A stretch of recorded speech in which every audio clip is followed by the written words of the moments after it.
Hello hello. आज की कहानी थोड़ी सी खामोश है, थोड़ी सी गहरी और थोड़ी सी ऐसी जहां सच और भरोसे के बीच एक पतली सी लकीर है। मैं हूं आरजे सिया और आप सुन रहे हो वो यादें। कभी कभी ना किसी एक फैसले से पूरी जिंदगी का रुख बदलने लगता है और कभी किसी एक मुलाकात से दिल के बंद दरवाजे धीरे से खुलने लगते हैं। रुद्रा हैरानी से महेश की तरफ देखता है। कैसे सर? महेश गहरी सांस लेता है, जैसे शब्दों का बोझ महसूस कर रहा हो। उसके साथ जो कुछ हुआ है न रुद्रा, उसके बाद किसी पर भरोसा करना बहुत मुश्किल होता है। शायद अब वो किसी पर आसानी से यकीन ना करे, पर तुम चाहो तो कोशिश कर सकते हो। खुद पर भरोसा दिलाओ, हो सकता है वो तुम्हें सब बता दे। रुद्रा की आंखों में एक जिद सी चमक आ जाती है। सर, अगर वो बेगुनाह है तो मैं उसे यहाँ से बाहर निकाल कर ही दम लूंगा, और जिन्होंने उसके साथ ये सब किया है ना, उन सबको इन सलाखों के पीछे जरूर लाऊंगा। महेश हल्का सा मुस्कुराकर कहता है, ऑल द बेस्ट रुद्रा। मेरी किसी भी मदद की जरूरत हो तो बिना सोचे कहना। थैंक यू सर, फिलहाल तो एक कप चाय पीने का मन है। रुद्रा के चेहरे पर थकान साफ दिख रही थी। तभी चपरासी चाय की कप टेबल पर रखकर बाहर चला जाता है।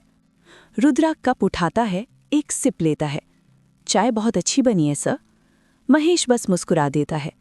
चाय खत्म करते हुए रुद्रा उठता है। ठीक है सर, अब मैं चलता हूँ। वैसे आपसे एक परमिशन चाहिए। क्या बात है रुद्रा? महेश पूछता है। मैं रुबीना से मिलने आ सकता हूँ यहाँ? रुद्रा की आवाज़ धीमी हो जाती है। बिल्कुल, महेश बिना रुके कहता है। सरकारी ऑफिसर हो, तुम्हें कौन रोकेगा?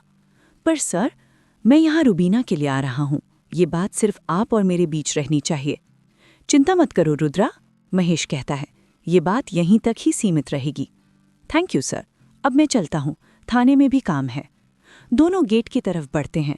महेश अपने रास्ते चला जाता है और रुद्रा गेट की तरफ बढ़ता है। तभी उसकी नज़र जेल के एक कोने में पड़ती है। रुबीना नमाज अदा कर रही होती है। कुछ पल के लिए रुद्रा के कदम रुक जाते हैं। उसकी नज़र वहीं ठहर जाती है, जैसे दिल कुछ कहना चाहता हो पर जुबान साथ ना दे रही हो। पुलिस स्टेशन में माहौल थोड़ा गर्म है। असलम और प्रवीण ने हर्षद को रिमांड पर ले रखा है, लेकिन हर्षद कुछ बोलने को तैयार ही नहीं। दोनों थककर हवालात से बाहर आते हैं। असलम बोतल से पानी पीते हुए कहता है, इतना मारा उसे फिर भी कुछ उगलने को तैयार नहीं है। यार, पता नहीं किस मिट्टी का बना है, प्रवीण कुर्सी पर बैठते हुए कहता है। सामने रागिनी अपनी डेस्क पर कंप्यूटर में काम कर रही होती है। स्टेशन का बाकी स्टाफ भी अपने काम में लगा होता है। तभी रुद्रा अंदर आता है। असलम, कुछ उगला उसने? रुद्रा सीधा सवाल करता है। नहीं सर, असलम जवाब देता है। बहुत कोशिश की पर कुछ बताने को तैयार ही नहीं। डोंट वरी, रुद्रा कहता है, जल्द ही सब उगल देगा। इसके खिलाफ एक स्ट्रॉन्ग फाइल तैयार करो और मेरे कैबिन में भेजो। जो कुछ भी मिला है ना, सब वेरीफाई करो।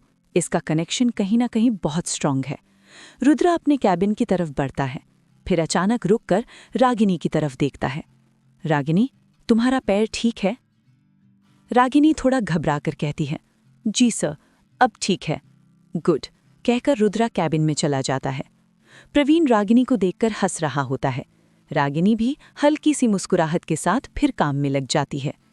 असलम हर्षद के खिलाफ फाइल तैयार करके रुद्रा के कैबिन में रखाता है और बाहर आकर अपनी डेस्क पर बैठ जाता है। उसकी नज़र बार बार रागिनी पर जा रही होती है। प्रवीण ये सब देख लेता है। वो असलम के पास आकर उसके कंधे पर हाथ रखता है। यार, तू उसे बोल क्यों नहीं देता? असलम धीरे से कहता है। हिम्मत नहीं होती यार, और फिर मुझे उसकी फीलिंग्स के बारे में भी तो नहीं पता, ऐसे ही कैसे बोल दूं? प्रवीण हंसी रोककर कहता है, उसकी फीलिंग्स का तो पता है, वो अपने सर पे फिदा है। तेरा पता है ना, बस कटने वाला है। असलम घूर कर प्रवीण को देखता है। प्रवीण हंसते हुए उठकर बाहर चला जाता है।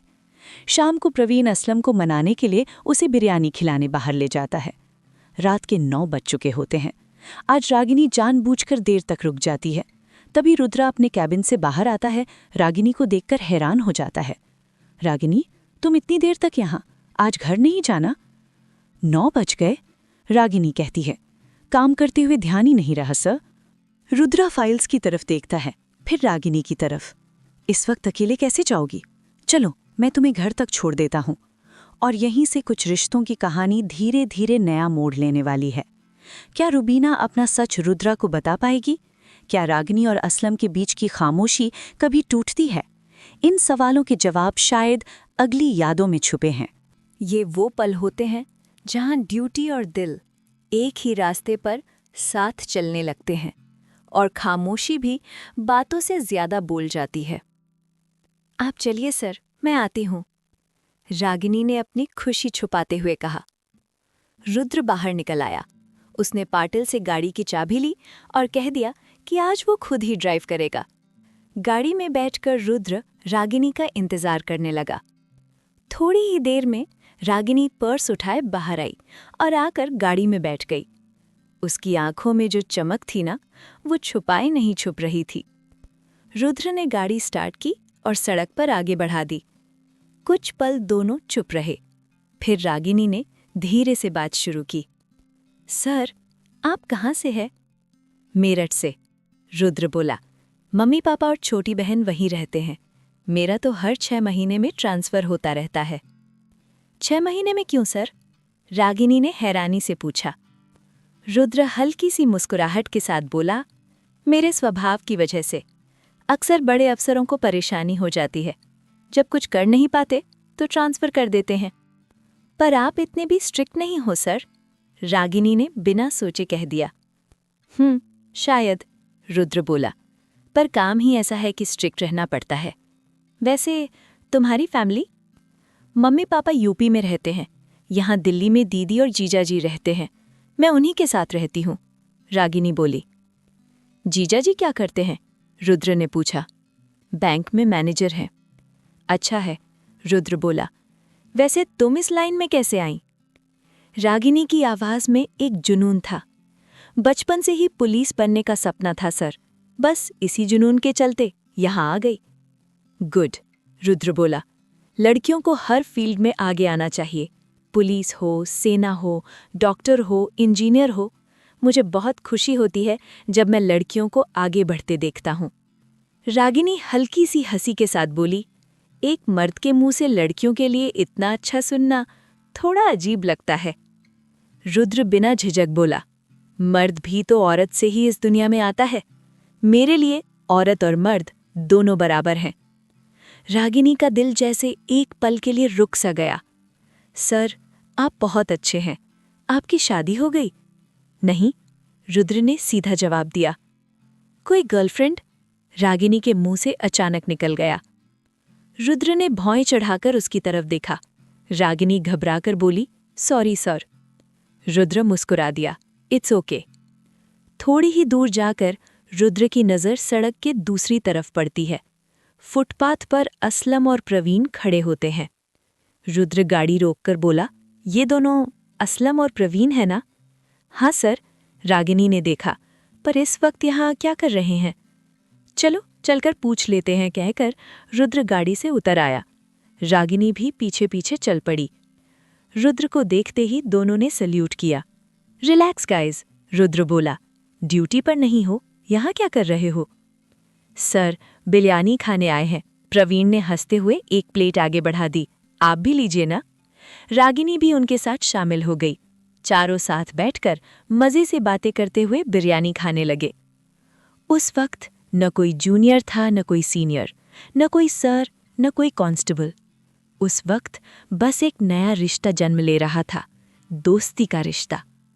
और दोस्ती कब जिंदगी का सबसे खूबसूरत मोड़ बन जाए, ये किसी को पता नहीं होता।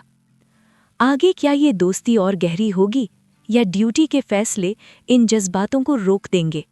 ये कहानी अभी बाकी है और वो यादें अभी और जिंदा होने वाली हैं। मैं हूँ आरजे सिया। इस कहानी पर आपका क्या कहना है, कमेंट सेक्शन में बताना। कहानी पसंद आई हो तो लाइक करना ना भूलें। Bye bye.